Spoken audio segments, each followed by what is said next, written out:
নমস্কার বন্ধুরা, আশা করি আপনারা ভালো আছেন। আমি রুমা রেসিপি অ্যান্ড ব্লগসে আপনাদের সবাইকে স্বাগত। আজকে আবার আমি একটা নতুন রেসিপি নিয়ে চলে এসেছি। আজকে আমি নিয়ে এসেছি অন্যরকম একটা সবজি করব, যেটা দিয়ে লুচি পরোটা খাওয়া যেত, কিন্তু ওটা দিয়ে যে তরকারি হয় সেটাও আজকে আমি দেখিয়ে দেবো। তার জন্য নিয়ে নিয়েছি আমি ময়দাতে আমি তেল নুন কিচ্ছু দেবো না, শুধু আমি জল দিয়ে মেখে নেবো প্রথমে।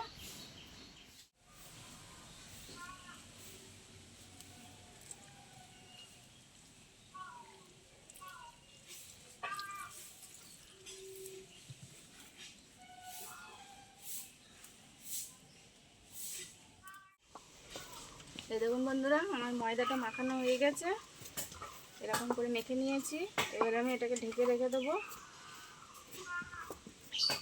1 ঘন্টা পরে ফিরে আসছি, আমি ঢেকে দিচ্ছি।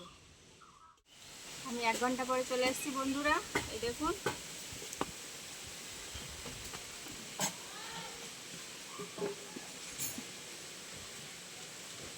এটা নরম হয়ে গেছে অনেকটা মেখে রাখার পরে।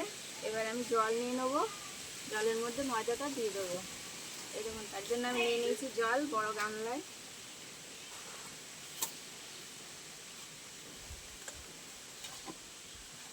এবার ময়দাটা এর মধ্যে দিয়ে দেবো। এটা ভালো করে এরকম কষলি ধুতে হবে। যতক্ষণ না পরিষ্কার জল আসছে তত সময় ধুয়ে যেতে হবে।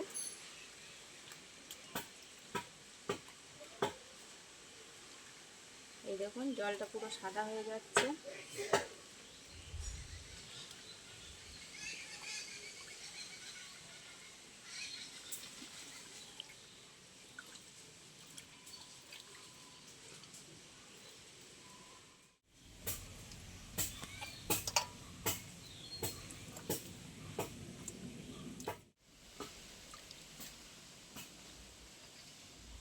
এই দেখুন বন্ধুরা, পুরো সাদা দুধের মতন হয়ে গেছে। আমি এটা জল পাল্টে নেবো আরেকবার, তার জন্য এটা তুলে নিয়েছি। এবার জলটা ফেলে দিয়ে আরেকবার ধোবো। আবার জল নিয়ে নিয়েছি পরিষ্কার। এবার আবার এটা ধুয়ে নেবো আরেকবার। এটা অনেকবার ধুতে হবে। এই দেখুন, এরকম করে কচলি ধুয়ে নেবো যত সময় না জলটা পরিষ্কার হয়ে যাচ্ছে।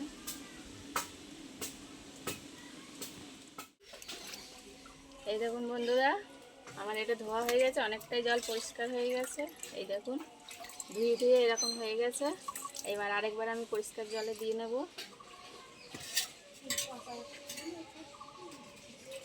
এই দেখুন, জল একদম পরিষ্কার হয়ে গেছে, আর ধোবো না আমি। এই দেখুন, জল একদম পরিষ্কার।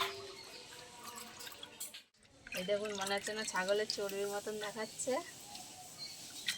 জল পরিষ্কার হয়ে গেছে, আমার ধোয়াও হয়ে গেছে।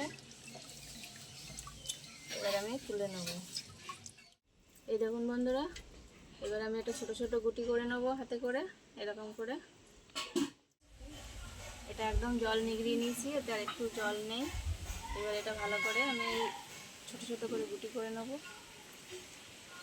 এরকম।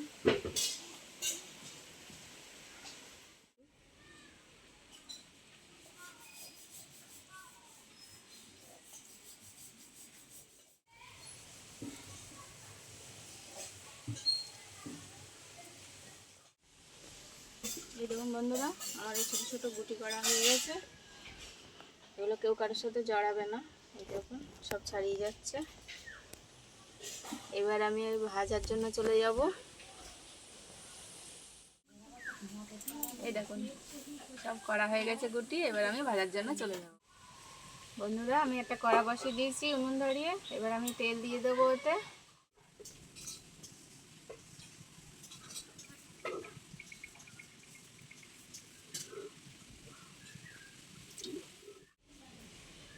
তেল গরম হয়ে গেছে, আমি এবার এগুলো দিয়ে দেবো।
আমার ওগুলো ভাজা হতে হতে আমি একটা মিক্সার নিয়েছি, মিক্সারে আমি কিছু পেস্ট করে নেবো একটু মশলাগুলো। নিয়েছি 5টা কাঁচা লঙ্কা, আদা কুচি, নিয়েছি 5টা কাজু বাদাম আর 4 মগজ আমি ভিজিয়ে রেখেছিলাম, এগুলো একটু পেস্ট করে নেবো।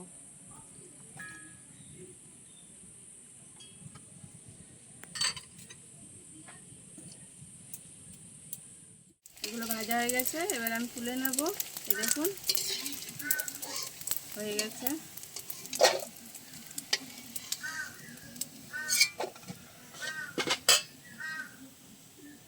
আবারও দিয়ে দেবো।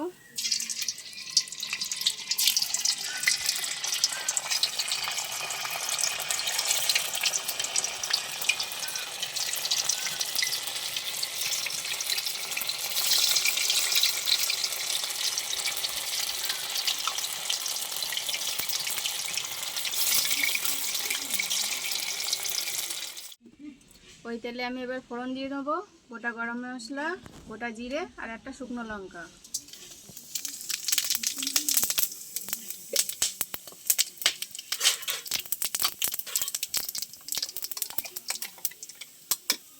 গরম মশলাটা ফোড়ন হয়ে গেছে, এবার আমি এটা পেস্টটা দিয়ে দেবো।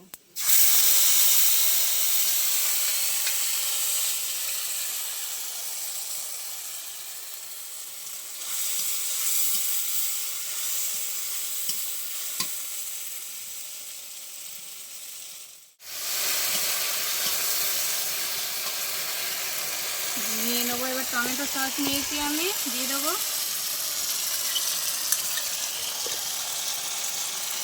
দিয়ে দেবো দই, দিয়ে দেবো কসুরি মেথি,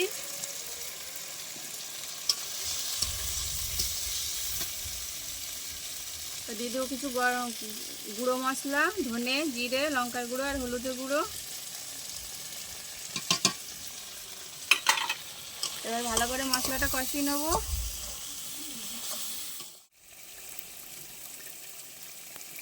মশলাটা অনেকটা কষানো হয়ে গেছে, এবার আমি হিং দেবো একটি, এবার নুন দেবো স্বাদ মতো।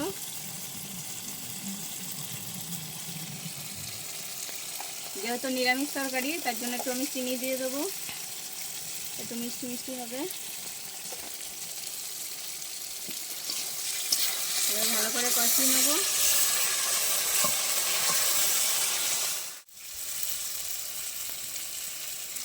মশলাটা কষানো হয়ে গেছে, এই দেখুন বন্ধুরা তেল ছেড়ে দিয়েছে। এবার আমি একটু পরিমাণ মতো জল দিয়ে দেবো, দিয়ে দিতে। এটা বেশি ঝোল হবে না।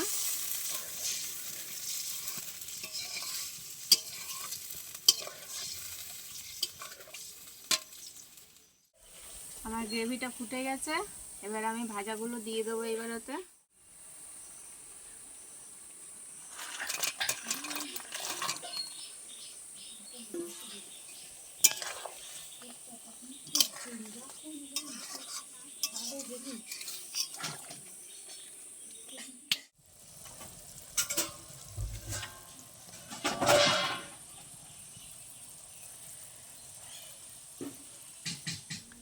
আমার এটা রান্না হয়ে গেছে, এই দেখুন গ্রেভিটা একদম ঘন হয়ে গেছে। এতে আমি নামানোর আগে এবার একটু ঘি দিয়ে দেবো, 2 চামচ।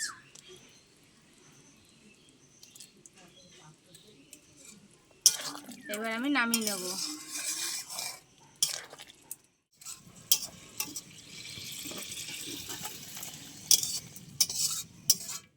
এই দেখুন বন্ধুরা আমার দই ময়দা কারি রেডি হয়ে গেছে।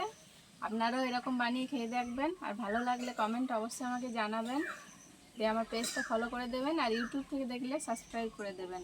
আপনারাও এরকম করে বানিয়ে বাড়িতে খেয়ে দেখবেন। টাটা।